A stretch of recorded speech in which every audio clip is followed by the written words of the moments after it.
কোন একটা ভুল কাজ হয়ে গেছে, সঙ্গে সঙ্গে তওবা করে নেব, চোখের পানি ফেলে ফেলে কাঁদবো। আপনি দুনিয়ার কারো কাছে কান্নাকাটি করবেন, আপনাকে সেই কান্নার মূল্য সে দেবে না। স্বামীর কাছে বউ কাঁদবে, বউ কান্নাকাটি করবে, স্বামী বলবে মেয়ে মানুষ এমন করেই কান্দে, মেয়েদের চোখের পানি এমনি এমনি চলে আসে, কোনো মূল্য আপনি পাবেন না। পুরুষ কাঁদবে, মহিলা বলবে পুরুষ মানুষের কেমন পুরুষ যে কান্দে চোখে পানি আনে। পৃথিবীর কেউ আপনাকে কান্নার মূল্য দেবে না। কিন্তু আপনি গুনাহ করেছেন, গুনার কথা কাউকে না বলে বেড়ায়া, গুনার কথা কারো কাছে না জানায়া, আপনি যদি এই গুনার জন্য অনুতপ্ত হয়ে, যে হৃদয়ে গুনাহ করার পরে যে দিলটা অনুতপ্ত হয় সেই হলো ইমানদার। যে ব্যক্তি গুনাহ করার পর অনুতপ্ত হৃদয়ে চোখের পানি ফেলে নীরবে নিভৃতে ঘরের কোণে বসে, মসজিদের কোণে বসে কাউকে না জানায় আল্লাহর কাছে বলবে, আল্লাহ যে গুনাহটা গতকালকে করেছি তোমার কাছে ওয়াদা করছি এই গুনাহ জীবনে আর কোনোদিন করব না। আল্লাহর কসম, ওই বান্দার সমস্ত গুনাহ আমার আল্লাহ মাফ করে দিবেন। জোরে কোন সুবহানাল্লাহ। এটার নাম তওবা। এটার নাম কি বলেন? তওবা, ফিরে আসা। মিনাশ শাইতানির রাজিম। বিসমিল্লাহির রাহমানির রাহিম। ইয়া আইয়ুহাল্লাযীনা আমানু তুবু ইলাল্লাহি তাওবাতান নাসুহা।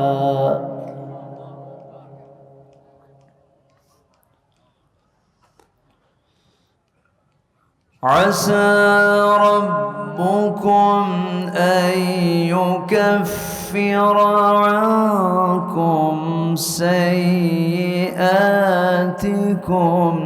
ويدخلكم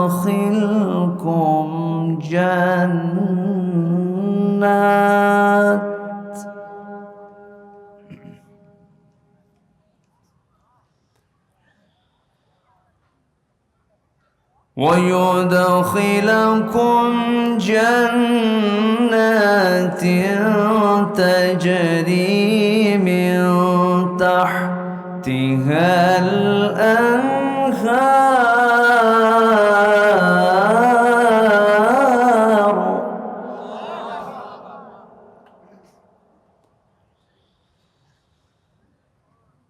يوم لا يخزي الله النبي والذين آمنوا معه نورهم يسعى بين أيديهم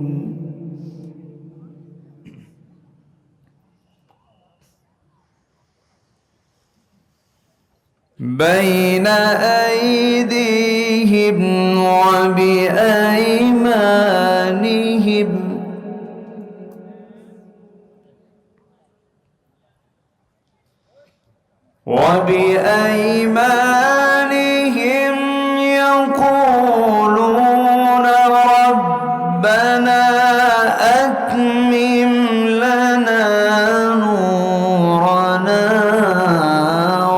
واغفر لنا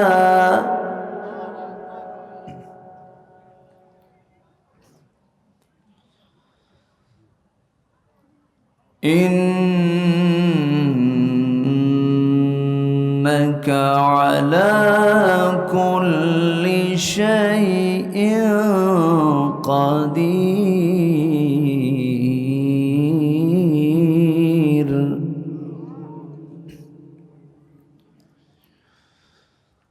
الله أكبر. بسم الله الرحمن الرحيم.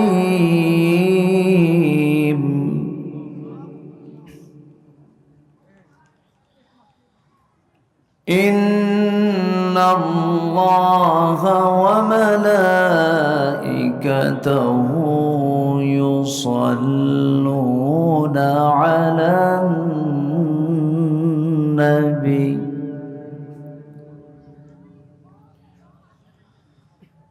يا أيها الذين آمنوا صلوا عليه وسلموا تسليما اللهم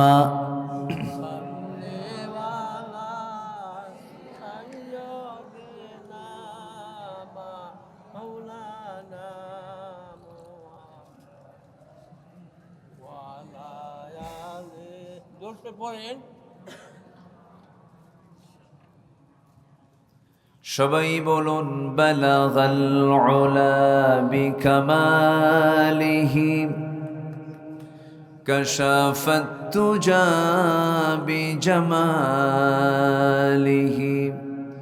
হাসুনাত জামিউ খিসালিহি সাল্লু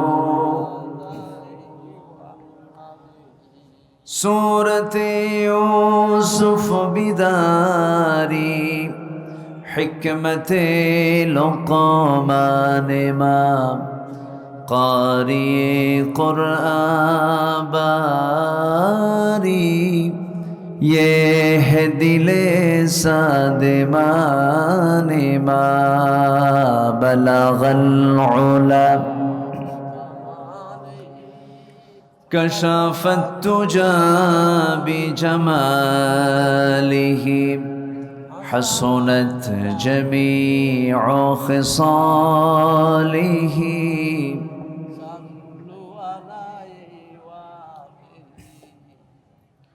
আমি কোরআনের সুর মাঝে শুনেছি যে নাম আজানের সুর মাঝেও শুনেছি সে নাম ও নাম শুনেছি আমি আমার হৃদয় হে রাসূল নবীজি তোমায় হে রাসূল নবীজি তোমায় সবাই বলি সাল্লাল্লাহু আলাইহি ওয়াসাল্লাম সবাই বলছি সাল্লাল্লাহু আলাইহি ওয়াসাল্লাম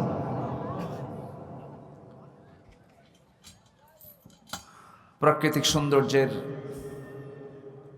অপরূপ লীলাভূমি অঞ্চল রাজশাহী অঞ্চলের নওগাঁ জেলার সদর উপজেলার দক্ষিণ সুলতানপুর মণ্ডলপাড়া জামে মসজিদ দারুস সালাম আরাবিয়া মাদ্রাসা মাহফিল ইন্তেজামে কমিটি কর্তৃক আয়োজিত ১৬তম তাফসীরুল কোরআন মাহফিল ২০২৫ মহত আয়োজনের সম্মানিত সুযোগ্য সভাপতি বিশিষ্ট ব্যবসায়ী জনাব আলহাজ খলিলুর রহমান, আজকের প্রোগ্রামের বরেণ্য অনারেবল চিফ গেস্ট, প্রধান অতিথি, প্রথিতযশা রাজনীতিবিদ,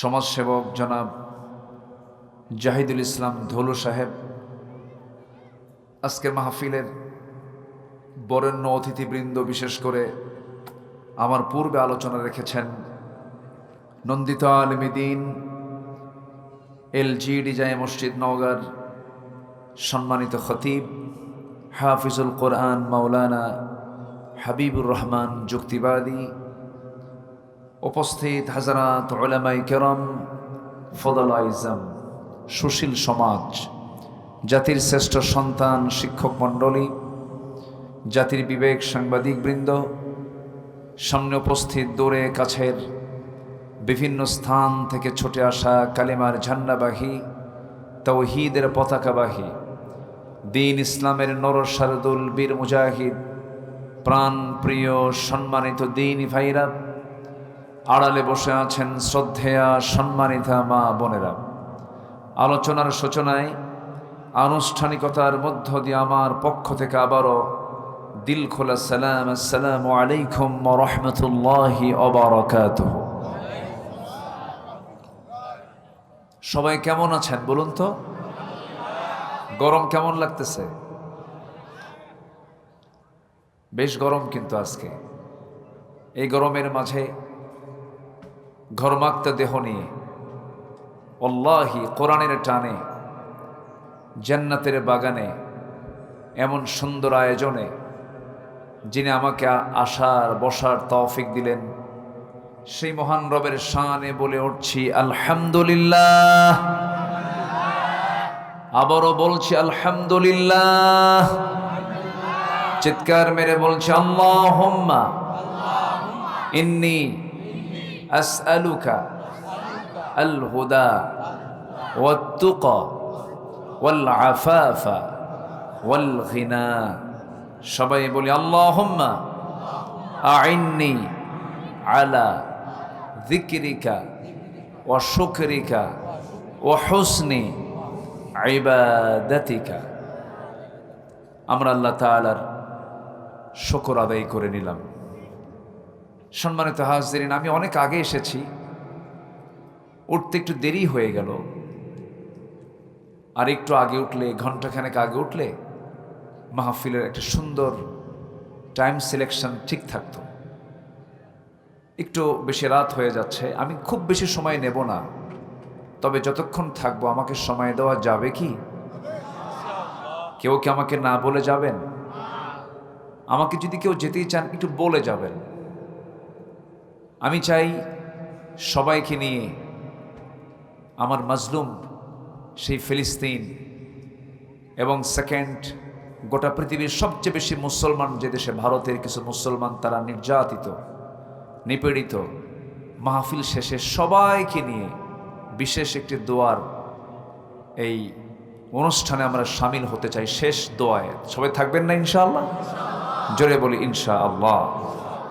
সম্মানিত ভাইয়েরা, আমার আগের যিনি মেহমান ছিলেন অত্যন্ত চমকপ্রদ, তার কথার চাইতে আয়াতের পরিমাণটাই বেশি ছিল। এটাই উচিত, আলোচনায় থাকা উচিত, এরকমই হওয়া উচিত।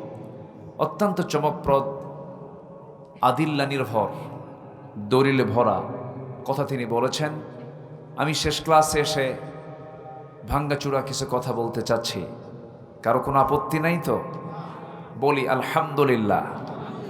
আমার ধুলু ভাই, এখানে ধুলু ভাই লেখা আছে তো, এই জন্য ধুলু ভাই বলে ফেললাম। জি, নিকনেম তার। তো আমার ধুলু ভাই তিনি একটা কথা বলেছেন, কিন্তু মনে আছে কিনা আপনাদের এখনো? এই পরিবেশ কিন্তু ছিল না, মাহফিল হতে দেয়নি, কমিটির জুতার তলা ক্ষয় হতো, মাহফিলের অনুমতি মিলত না, পোস্টারের নাম কাঠটা বড় আকারে হলো, কাঠটা ছোট আকারে হলো, এটাকে কেন্দ্র করে মাহফিল বন্ধ করে দেওয়া হয়েছে। এরকম বহু রেকর্ড এই 16 বছর আমরা দেখেছি। মাহফিল বলতে যেগুলো মাহফিল বুঝায়, সে মাহফিল একটাও হয়নি 16 বছরে। প্যারেড ময়দান, সিলেট আলিয়া মাদ্রাসার ময়দান, পাবনার দারুল আমান ট্রাস্টের ময়দান, এরকম করে দেশের যে বড় বড় যে মাহফিল, বিগ যে মাহফিলগুলো, এই মাহফিলগুলো হতে দেয়নি ফেরেশতারা। কারা হতে দেয়নি? ফেরেশতা। এই জন্য বললাম, কারণ ফেরেশতা চোখে দেখা যায় না। এই 8 মাস যাবৎ ওদেরকে আমরা চোখে দেখতেছি না, এই জন্যই ফেরেশতা বললাম। যাই হোক, ওই দিকে আমি যাব না, আমরা সোজা আলোচনার দিকে চলে যাই। কারণ এই 8 মাসে দেখেন কোনো কিন্তু জঙ্গি নাটকও নাই। মাঝে মাঝেই কিন্তু আমরা দেখতাম 3 মাস পর পরই বিশাল জঙ্গি অভিযান, এতগুলো জঙ্গি সেখান থেকে আটক, অস্ত্রসহ তাদেরকে ধরে সুন্দর প্ল্যান করে নাটক তৈরি করে মামলা দিয়ে জেলখানায় ঢুকায় রাখত। কিন্তু এটা কিন্তু আর 8 মাস যাবত আমরা দেখতে পাচ্ছি না, কারণ এই জঙ্গি নাটকের যিনি মূল নাট্যকার তিনি এখন দিল্লি গিয়ে বসে আছেন, ঠিক কিনা? আমরা এখন অনেক ভালো আছি। মোটামুটি আমরা দিনের কথাও শোনার তো একটা পরিবেশ পেয়েছি। বলি আলহামদুলিল্লাহ, জোরে বলি আলহামদুলিল্লাহ। সকল স্বাধীনতা নিশ্চিত করার আগে ব্যক্তিকে দিতে হবে কথা বলার স্বাধীনতা। এটা হরণ করা হয়েছিল, আমরা না পারলে আমাদের সন্তানরা উদ্ধার করতে পেরেছে। বলি আলহামদুলিল্লাহ, আমাদের সন্তানরা উদ্ধার করতে পেরেছে। আমরা গর্বিত আমাদের সন্তানদের জন্য। সন্তানরা ভাবছিলাম ইয়াবা, বাবা, নেশা, ডিভাইস মনে হয় নষ্ট হয়ে গেছে, কিন্তু না, জাতে মাতাল তালে ঠিক, একদম তাল মতো জায়গা মতো গিয়ে তারা দুপুরবেলার তারা লাঞ্চ সম্পূর্ণ করেছে মুরগির রান দিয়া। বলি আলহামদুলিল্লাহ। সম্মানিত ভাইয়েরা, সম্মানিত বন্ধুগণ, আমি আলোচনার সূচনায় কোরআনে কারীমের গুরুত্বপূর্ণ একটা সূরা, সূরাতুত তাহরিম থেকে 28তম পারার শেষ পৃষ্ঠার শেষ সূরা, সূরা তাহরিম থেকে আমি একটা আয়াতে কারীম আমি তেলাওয়াত করেছি। এই আয়াতকে সামনে রেখে বড়জোর তারপরে আর একটা আয়াতকে সংযোজন করে আমি কিছু কথা বলবো। আল্লাহ যেন আমার মুখ থেকে সেই কথাগুলো বের করে দেন যে কথাগুলো মুসলিম উম্মার জন্য এই মুহূর্তে খুবই প্রয়োজন, খুবই জরুরি। আল্লাহ যেন সেই কথাগুলো আপনাকে এবং প্রযুক্তির কল্যাণে, এই অনলাইনের কল্যাণে যেন গোটা পৃথিবীর মুসলিম ভাইদের মাঝে যেন কথাগুলো ডেলিভারি হয়ে যায়, উপকৃত হয়, এমন যেন কথা আল্লাহ পাক আমাকে বলার তৌফিক দান করেন। জোরে বলি আল্লাহুম্মা আমিন। এখন কোনো কথার সীমাবদ্ধ গণ্ডির মধ্যে থাকে না। আমার এই কথা আগামী কালকের মধ্যেই লক্ষ লক্ষ কোটি কোটি মানুষের মাঝে কথাগুলো ছড়িয়ে পড়বে। এখন আর কোনো কিছু আর নির্দিষ্ট গণ্ডির মধ্যে থাকে না। যেখানেই কথা বলেন না কেন এটা দ্রুত ছড়িয়ে পড়ে প্রযুক্তির কল্যাণে। সম্মানিত ভাইয়েরা, আমরা জীবনের অঙ্ক অনেক মিলাই, যোগ বিয়োগ গুণন ভাগ অনেক কিছুই করি, কিন্তু জীবনের অঙ্কের শেষ ফলাফল হলো মৃত্যু। বলেন তো কি ফলাফল, কি বলেন তো? মৃত্যু। মরে যেতে হবে, কিন্তু মরতে হবে কিনা বলেন? এই জন্য মরার চিন্তা সারাদিনের মধ্যে কিছু সময় করার দরকার আছে না নাই? মরার চিন্তা করলে কি তাকে সে নিজেকে কি হিরো মনে করতে পারবে? বিশাল কিছু মনে করতে পারবে? এই জন্য সারাদিনে অন্তত কিছু মৃত্যুর কথা মনে করার দরকার আছে না নাই? আচ্ছা, মৃত্যু দিবেন কে? জীবন দিয়েছেন কে? আমরা ফেরত যাব কার কাছে? মুখোমুখি হব কার সামনে? বিচার করবেন কে? তাহলে এই দিনগুলোর সামনে কিন্তু পড়ে আছে। এর জন্য আমার কি প্রিপারেশন, এর জন্য আমার কি প্রস্তুতি, কি করণীয়, কি দরকার, এই বিষয়ে আমি কিছু কথা বলতে চাচ্ছি। ওমা তাওফীকি ইল্লা বিল্লাহ। আমার প্রতি সবচেয়ে বেশি দয়া দরদ যার, তিনি কে বলুন তো? অনেকে চুপ করে আছেন, মনে হয় টেনশনে আছেন। আমার প্রতি সবচেয়ে বেশি দয়া যার, তিনি আমার কে? কিন্তু সেই দয়া যার সবচেয়ে বেশি, তাকে কিন্তু আমি দেখি না। তাকে আমি কি দেখি না। যাকে দেখি ভাবি এই মনে হয় খুব আপন। বউ আমি দেখি বউটা আপন, ভাই আমি দেখি ভাইটাই বুঝে আপন, এরপরে মাকে দেখি মাই বুঝে আমার সবচেয়ে আপন। না, যাকে দেখি না তিনি আমার আপন। তিনি কে? আল্লাহ। আল্লাহ রাব্বুল আলামিন তিনি আমার কত আপন, আপনজন মনে করি কি সুন্দর সাজেশন দিচ্ছেন। সূরা হাশরের মধ্যে এক জায়গায় বলছেন, ইয়া আইয়ুহাল্লাযীনা আমানুত্তাকুল্লাহা ওয়াল তানজুর নাফসুম মা কদ্দামাত লিগাদিন ওয়াত্তাকুল্লাহ ইন্নাল্লাহা খাবীরুম বিমা তা'মালুন।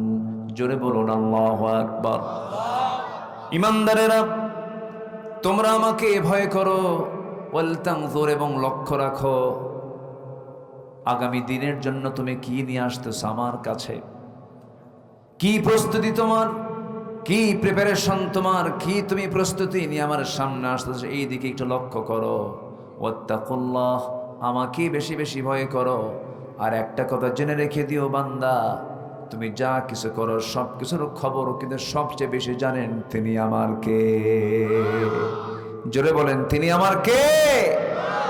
আলোতে কে দেখেন? বলেন, আলোতে কে দেখেন? আধারে কে দেখেন? গোপন কে দেখেন? প্রকাশ্যকে দেখেন, সকল কিছুর মালিককে।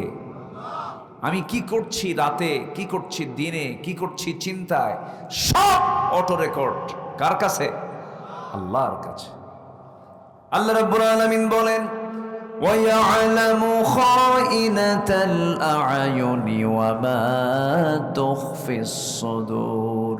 বান্দা, তুমি তোমার অন্তরে কি দানা বেঁধেছ? তোমার চক্ষু কি খেয়ানত করে? কোন দিকে তাকাও, কি করো? যুবক মানুষ, তুমি যুবতীর দিকে তাকায় থাকো, রঙিন চশমার ফাঁক দিয়ে বুঝি কেউ দেখে না, কিন্তু তিনি দেখেন। তিনি আমার কে? সব আল্লাহ দেখেন, সব আল্লাহ অবজার্ভ করেন।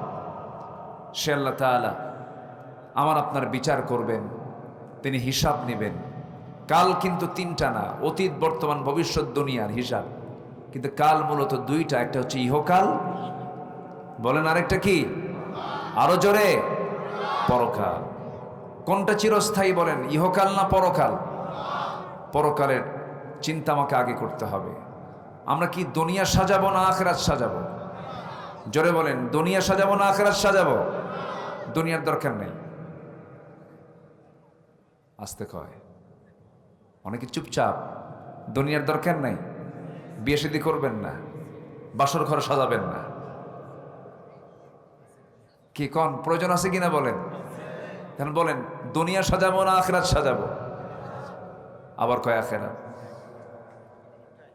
দুটাই। হ্যাঁ, মাশাআল্লাহ, খুব সুন্দর উত্তর দিয়েছেন একজন।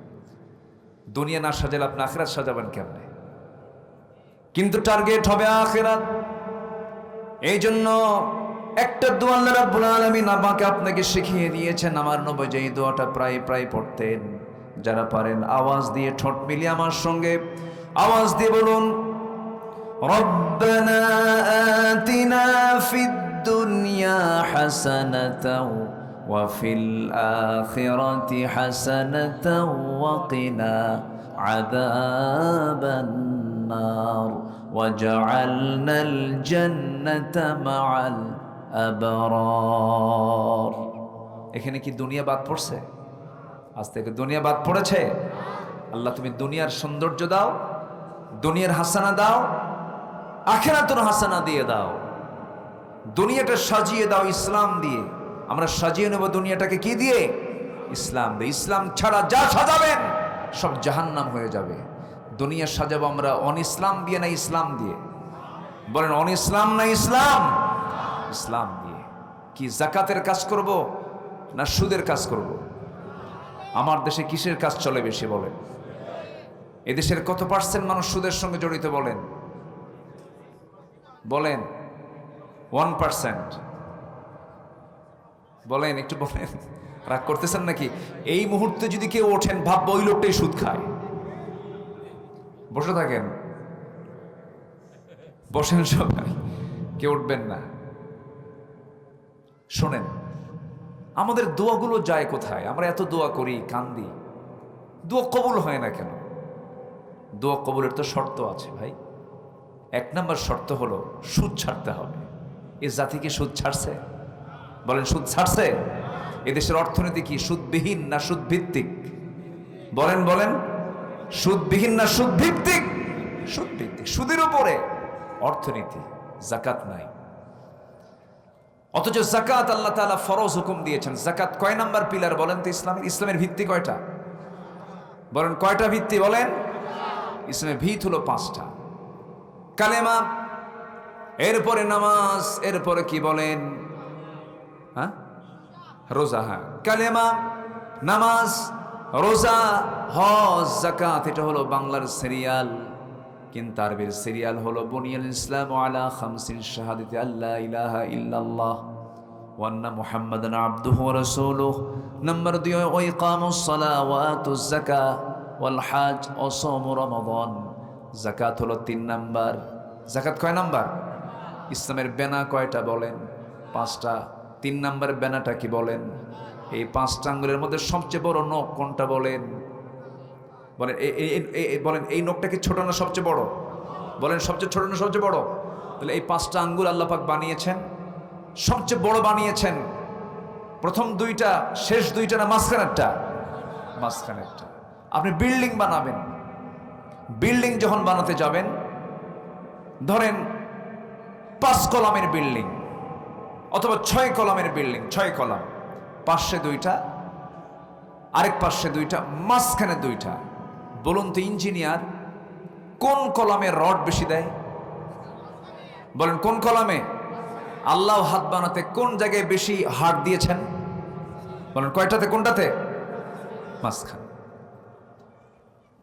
আল্লাহ বলছেন আমি যাকাত দিলাম 3 নাম্বার পিলার করে, সেটাকে বাংলায় সিরিয়ালি টেনে নিয়ে গেছি 5 নাম্বারে। কি ভিত ঠিক আছে? আস্তে কি বলেন, ভিত ঠিক আছে না দুর্বল হয়ে গেল? দোয়া কবুল হবে কেমনে বলেন? দোয়া কবুল হবে না তো। আমি যা বলবো সেই দোয়াই কবুল হবে, আমি যা চাইবো সেই চাই আল্লাহ পাক কবুল করবেন। কেন কবুল করবেন না? কিন্তু প্রশ্ন হলো, সমস্যা হলো, আমি যে চাইতে যাই, আমার মধ্যে আমি যে চাচ্ছি যে জিহবা দিয়া, আমি হাত তুলছি যে হাত দিয়ে, সে হাতের ভিতরে থাকা যে রক্তটা, এটা আমার হালাল না হারাম, এই চিন্তা কি আমাদের সবার আছে? মনে হয় রাগ করতেছেন আপনারা, রাগ করতেছেন নাকি? রাগ করা যাবে না ভাই, একটু মনোযোগ দিয়ে কথাগুলো শুনবেন। আজকে আমি জাস্ট এমন একটা পয়েন্ট নিয়ে আমি কথা বলতে চাচ্ছি। সব শুদ্ধতার আগে, সব পরিশুদ্ধির আগে আমার শুদ্ধ হতে হবে বাহিরেরটা না ভিতরেরটা? বাহিরেরটা না ভিতরেরটা? ভিতরেরটা। আমার ভিতরটা শুদ্ধ হবে কেমনে? আত্মশুদ্ধি হবে কেমনে? কোরআন এটার জন্য 10টা পন্থা জানিয়ে দিয়েছে। কয়টা পন্থা বলেন তো? 10টা পন্থা। আমি কিন্তু একটাও বলিনি, আমি একটা একটা করে বলবো, যদি ফজরও লাগে শুনতে হবে কিন্তু। কারো কোনো আপত্তি নাই তো? আমি ভয় দেখাচ্ছি কিন্তু, আমি এত দূর যাব না, একটু আমার দিকে তাকান।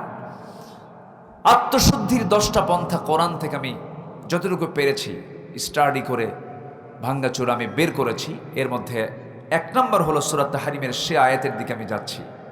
সূরা তাহরিমের 8 নম্বর আয়াত আল্লাহ রাব্বুল আলামিন ইমানদারকে ডাক দিয়ে বলছেন, তোমরা যদি নিজের শুদ্ধতা নিয়ে আসতে চাও, নফসকে যদি ঠিক রাখতে চাও, 1 নম্বর কাজ হলো তোমরা তওবা করো। কার কাছে? আসতে বলুন, তওবা করো কার কাছে? আল্লাহর কাছে। তওবা মানে হলো নির্দিষ্ট কোনো দোয়া না। তওবা মানে নির্দিষ্ট দিনে নির্দিষ্ট রাতে গিয়ে চোখের পানি ফেলে কান্দার নাম কিন্তু তওবা না। তওবাটা হলো আমি চুরি করেছি, আর জীবনে চুরি করব না, এটার নাম কি? তওবা। আমি বিড়ি খাইছি জীবনে, বহু খাইছি, আর জীবনে খাবো না, এটার নাম কি? তওবা। বিড়ি খাওয়া তো সুন্নতে মুআক্কাদা। আসতে কয় এই জাতি নামাজ বেশি পড়ে না বিড়ি বেশি খায়? বেশি জরুরি কোনটা, নামাজ না বিড়ি? বলেন, বিড়ি না নামাজ? এত বিড়ি এই জাতি খায়। কোন ভোট করতে গেলে আগে কোটি টাকার বিড়ির বাজেট করতে হয় প্রার্থীদের। তাহলে ভোট প্রার্থী যারা, এরাও কোন বেকায়দার, আর যারা জনগণ যারা বিড়ি নেয় এরাও কোন বেকায়দার। রাগ করতেছেন নাকি আপনারা? বিড়ি, এই জাতি সামান্য বিড়ির কাছে ঈমান বিক্রি করে ফেলে। বাস্তব। আমাদের সময় নষ্ট করার কোনো সুযোগ নেই। যে ব্যক্তি সময়কে নষ্ট করবে, এটা হত্যার চেয়ে অপরাধ বেশি।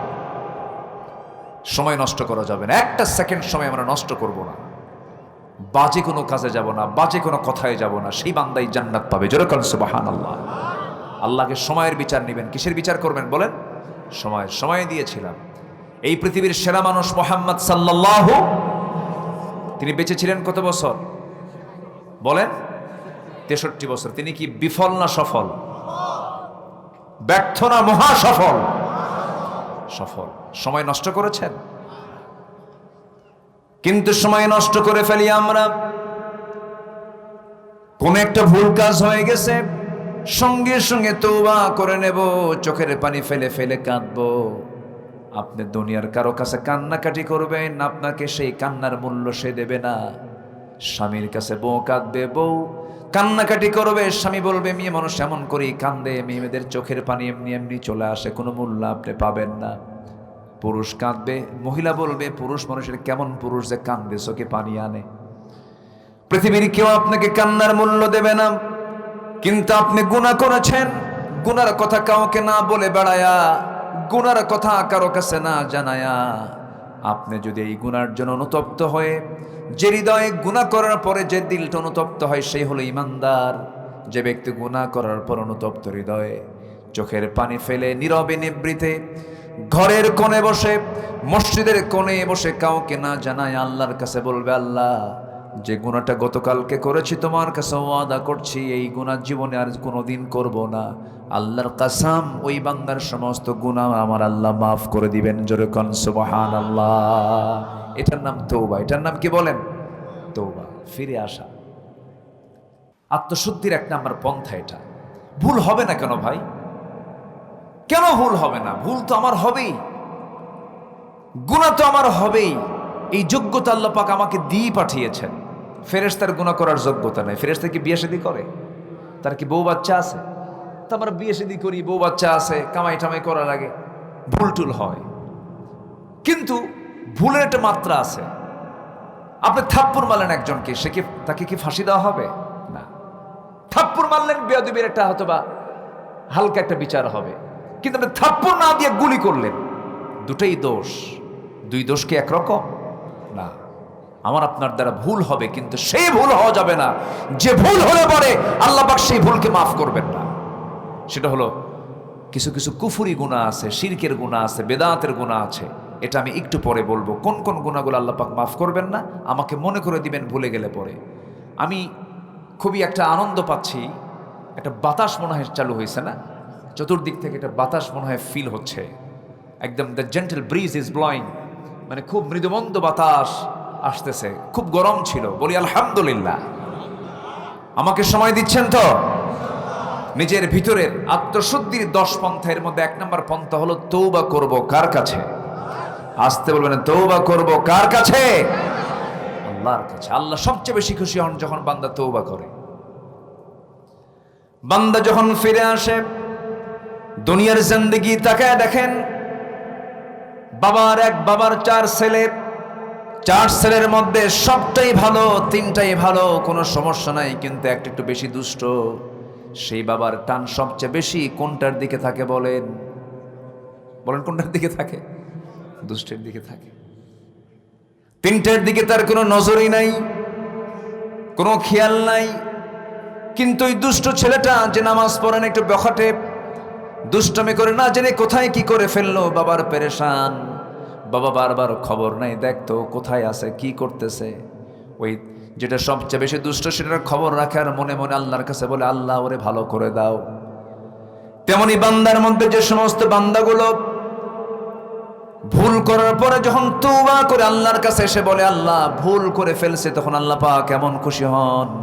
ফেরেশতাকে ডাক দেবেন, ও ফেরেশতারা, এই বান্দাগুলো আমাকে দেখলো না, এই বান্দা আমাকে চিনলো না, এই বান্দা আমাকে কোরআনকে বিশ্বাস করে, আমাকে মহাব্বত করে, আমার কাছে এসে তওবা করে আমার কাছে জানান দিয়ে দিল সে আর গুনার কাছে যাবে না।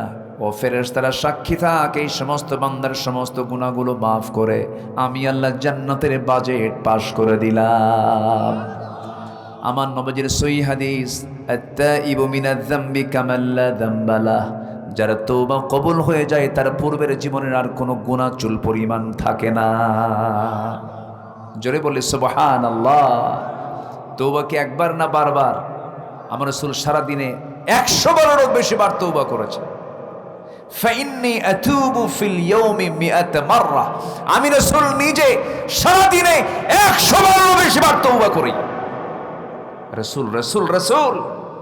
আর আমার দেশের এক নেতা উল্লুক ভাল্লুক, টাঙ্গাইলের এক নেতা কয়, হুজুর আমার আমিন বলতে বলে, আমি আমিন কই না কেন, আমার কোনো গুনাহ আছে নাকি? শুনছেন না, জানেন না আপনারা? এর আগে হজ নেবাজে কথা বলেছিল, জিব্বা টেনে ছেড়া দরকার ছিল এদের।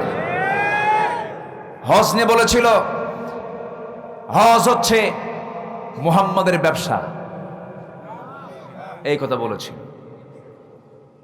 আবার কয়েকদিন আগে বলল, হুজুর আমার আমিন কই থেকে, আমি আমিন কই না কেন, আমার তো কোনো গুনাই না, আমি আমিন কব কেন? এই সমস্ত অসভ্যদের জুতা বেটা করা দরকার। কিছু জানে না, মূর্খ তো, মুখে যা আসে তাই বলে। সেই দিন আর নাই বাংলাদেশে। আল্লাহ রাসূলকে নিয়ে, কোরআনকে নিয়ে, ইসলামকে নিয়ে বাজে কথা বলবে, জিহ্বা টেনে ছিড়ব আমরা। রাজি আছেন কারা কারা? হাত উঁচু করে দেখেন মুসলমান। ইসলামের শত্রুরা হুঁশিয়ার সাবধান, হুঁশিয়ার সাবধান, ইসলামের শত্রুরা নারে তাকবীর। হাত নামান। রাগ করতেছেন নাকি? তওবা করব কার কাছে? মাফ করবেন কে? কে মাফ করবেন? আল্লাহ যদি মাফ করেন কারো কাছে কৈফত লাগবে? আল্লাহ আমাকে মাফ করে দেওয়ার ওয়াদাই করেছেন, তুমি তওবা করো আমি তোমাকে মাফ করে দেব। জোরে বলে সুবহানাল্লাহ। নামাজ না পড়ে তওবা করব? হ্যাঁ, নামাজ না পড়ে? এ জাতিতে নামাজই পড়ে না। মাত্র 5% মুসলমান নামাজ পড়ে, জানেন? শুক্রবারে জুমার নামাজে মসজিদ ভরা, সেই শুক্রবারের জুমার আগের ফজর নামাজে মুসল্লি নাই। ফজরের দাম নাই তো নাকি? ফজর নামাজ পড়া কি বলেন? আরো জোরে বলেন। কয় রাকাত? জুমার নামাজ পড়া কি কয় রাকাত? ওটা মনে বড়, এটা মনে ছোট নাকি? ফরজ ফরজি, ফরজ ফরজ। বরঞ্চ জুমার নামাজ মুসাফির থাকলে না পড়লেও হয়। জুমার নামাজ বেকায়দায় আছেন, মাজলুম, না পড়লেও হবে। জোহর মাফ নাই, ফজর মাফ নাই। সেই ফজরের মুসল্লি, মসজিদ পাকা, মসজিদ এসি, টাইলস লাগানো, মুসল্লি মোটে 3 জন, ইমাম, মুয়াজ্জিন আর খাদেম।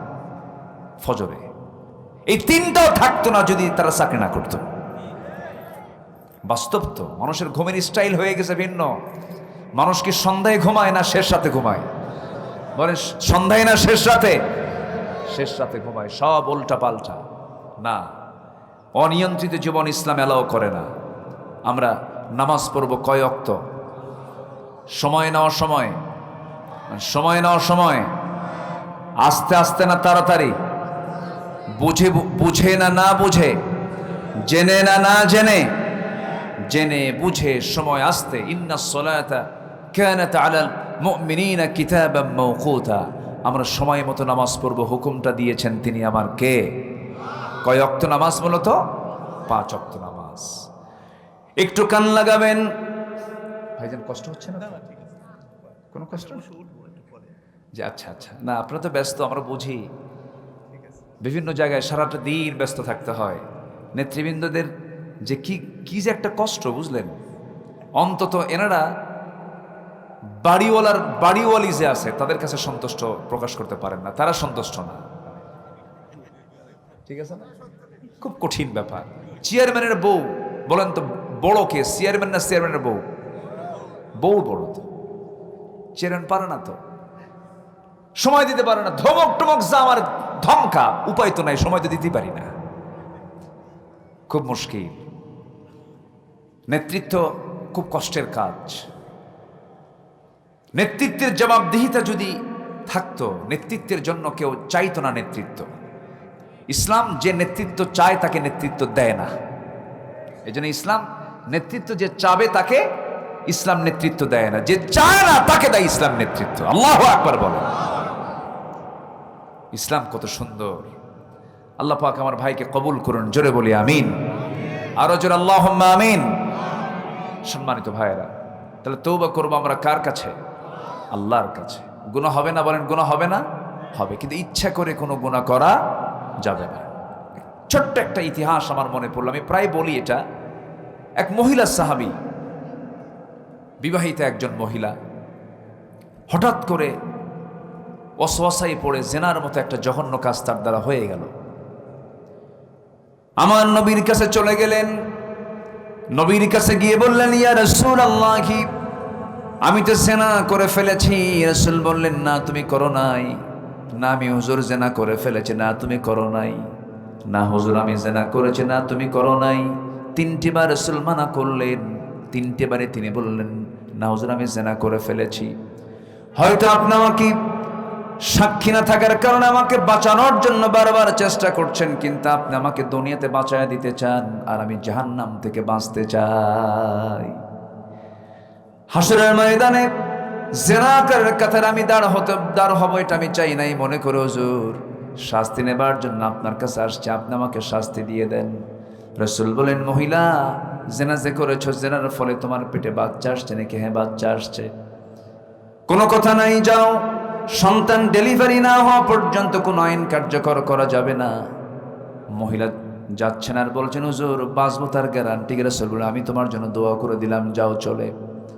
মহিলা চলে গেলেন। সন্তান ডেলিভারি হওয়া পর্যন্ত চোখের পানি ফেলে ফেলে কাঁদতেছেন, সেজদায় পড়ে পড়ে ডুকরে ডুকরে চোখের পানি ফেলে ফেলে কাঁদেন আর তওবা করেন। 9টা মাস 10টা মাস পূরণ হয়ে গেল, সন্তান ডেলিভারি হয়ে গেল। 2 দিন না 3 দিন না 4 দিন না, মাত্র একটা দিন পর মহিলা সোজা গিয়ে নবীর সামনে হাজির হয়ে বলছে, ইয়া রাসূলুল্লাহ, সন্তান তো ডেলিভারি হয়ে গেছে, আপনি আমার উপর আইনটা কার্যকর করে দেন। আমার বন্ধুগণ, ওই মহিলা নবীর সামনে বিচার চাইল, আবার বিচারের যে রায় যে কার্যকর করার জন্য নবীর সামনে আসলো, প্রশাসন লাগলো না, জেলখানাও লাগলো না। ওই বান্দি বিচারকের সামনে এসে সব কিছু আবদার করতেছে, দুনিয়ার ভয় না আল্লাহর ভয়। কার ভয়? কার ভয়? কার ভয়? আল্লাহর ভয়। আমার নবীজি বললেন, মহিলা সন্তানটা জীবিত না মৃত? হুজুর সন্তান তো জীবিত রেখে এসেছি। রাসূল বললেন, হাওলাইনি কামিলাইন, সন্তানকে তোমার অবশ্যই 2টা বছর দুধ পান করাতে হবে। সন্তানের হক রয়েছে তোমার স্তনে, যাও সন্তানকে সেবা করো, তাকে খাবার খাও। মহিলা বলছেন, হুজুর বাঁচবো তার গ্যারান্টি কি? রাসূল বলছেন, আমি তোমার জন্য দোয়া করে দিচ্ছি, তুমি চলে যাও। ভরাক্রান্ত হৃদয় নিয়ে দ্বিতীয়বারের মতো তিনি আবার চলে গেলেন।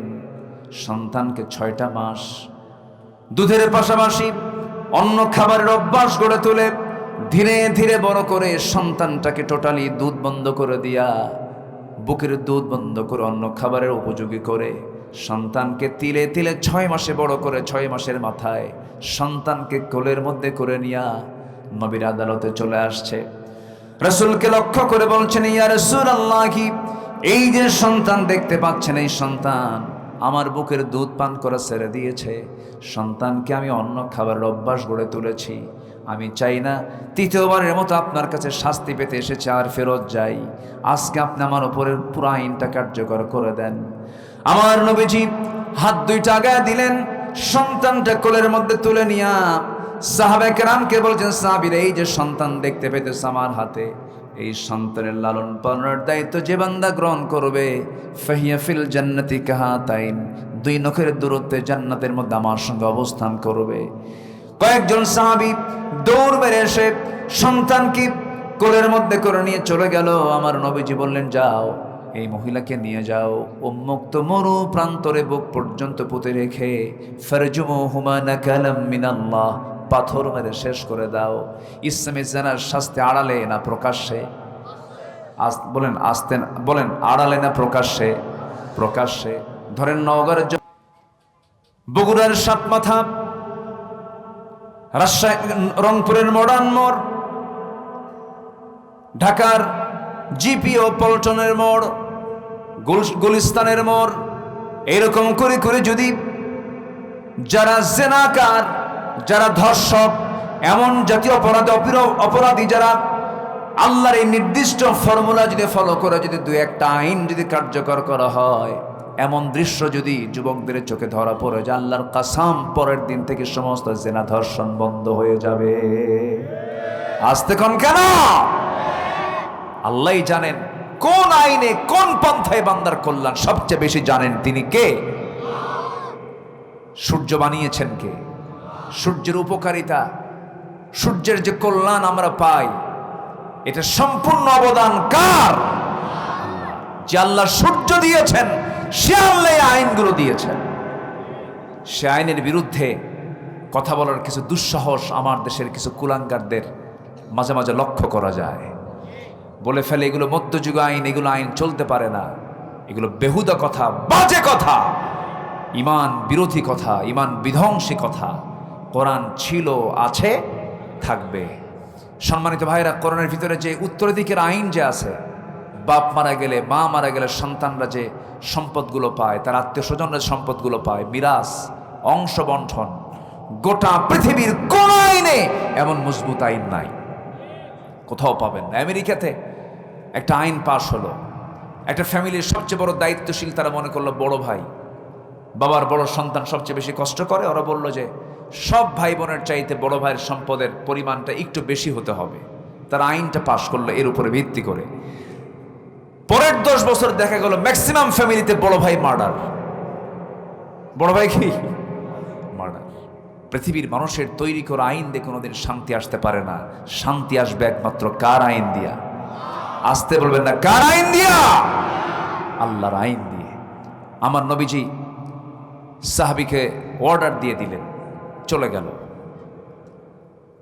মহিলাকে কাপড় চোপড় পরাইয়া দিয়া, সতর ঢেকে দিয়া, বুক পর্যন্ত পুঁতে রেখে পাথর যখন মারা হলো, এমন সময় সাইয়েদনা আলী ওই মহিলাকে পাথর মারছিলেন। মহিলার শরীর থেকে ছিটকে এসে কিছু রক্ত তার হাতে লাগলো। ছিটকে এসে রক্ত লাগার সঙ্গে সঙ্গে নাসিকা কঞ্চিত করলেন, নাক শিকায় তুললেন, মনে মনে চিন্তা করলেন, আহারে জেনাকারিনীর নাপাক রক্ত আমার গায়ে এসে লাগলো। ঠিক একই কথা নবীর সামনে যখন পুনরাবৃত্তি করলেন, রাসূল বলছেন, ও আলী, তুমি কার রক্তকে নাপাক রক্ত বলো? তুমি কে জানো? ওই সাহাবীর রক্ত দুনিয়াতে স্পর্শ করার পূর্বে আল্লাহ পাক তাকে জান্নাতের মেহমান বানায়া নিয়েছে। ও আমার আলী, বেশি কিছু বলতে যেও না, যা বলেছ বলেছ, জানাজার আয়োজন করো। ওই মহিলার জানাজার দায়িত্ব আমি কাউকে দেব না, আমি রাসূল নিজে তার জানাজার দায়িত্ব গ্রহণ করলাম। জানাজার সময় চলে এলো, রাসূল জানাজা পড়ায়া দিলেন। জানাজা শেষান্তে নবীজি কান্না বিজড়িত কণ্ঠে বলছেন, সাহাবীরা রে, কিছুক্ষণ আগ পর্যন্ত আমরা যে মহিলার জানাজা সম্পন্ন করলাম, এই মহিলা জীবনের শেষ সময় পর্যন্ত যে পরিমাণ তওবা করেছে, যে পরিমাণ চোখের পানি ফেলে ফেলে কেঁদেছে, রুকু করেছে, সেজদা করেছে, এই তওবা যদি এই মদিনার 70 জন গুনাহগারদের মাঝে যদি বন্টন করে দেওয়া হতো, ওই 70 জনকে আল্লাহ রাব্বুল আলামিন মাফ করে সবাইকে বিনা হিসেবে জান্নাত দিয়ে দিতে। এই মহিলা রেহাই পেয়েছেন তওবার মধ্য দিয়া। আমরা তওবা করব কার কাছে? আসতে বলবেন না, কার কাছে? আল্লাহর কাছে। আল্লাহ রাব্বুল আলামিন তওবার কথা একবার না বারবার বলেছেন। সূরা তাওবা নামে একটা সূরা নাযিল করেছেন। সূরা তাওবা সূরা আছে না? আল্লাহ রাব্বুল আলামিন বলেন, التائبون العابدون الحامدون السائحون الراكعون الساجدون الآمرون بالمعروف والناهون عن المنكر والحافظون لحدود الله وبشر المؤمنين। জোরে বলুন আল্লাহু আকবার। সূরা তাওবার 112 নম্বর আয়াতে 9টা গুণের কথা বলে আল্লাহ রাব্বুল আলামিন তাদেরকে জান্নাতের সংবাদ দিয়েছেন। 9টা গুণের মধ্যে আয়াতে 1 নম্বর গুণ হলো যারা তওবা করবে। কার কাছে? আল্লাহর কাছে। আমরা তওবা করব, বলবো আল্লাহ ভুল হয়ে গেছে, মাফ করো, আর এই ভুল জীবনে করব না। নামাজ ছেড়েছে, আজ থেকে নামাজ আর ছাড়বো না। মিথ্যা বলেছে, আজকে থেকে মিথ্যা আর বলবো না। তওবা করব আমি, ক্ষমা করবেন তিনি আমার কে? কে ক্ষমা করবেন? আল্লাহর ওয়াদা, আল্লাহ ক্ষমা করবেন। আমার গুনাহ হয়ে যাবে, ভুল হয়ে যাবে, কিন্তু ইচ্ছাকৃত কোনো গুনাহ করা যাবে না।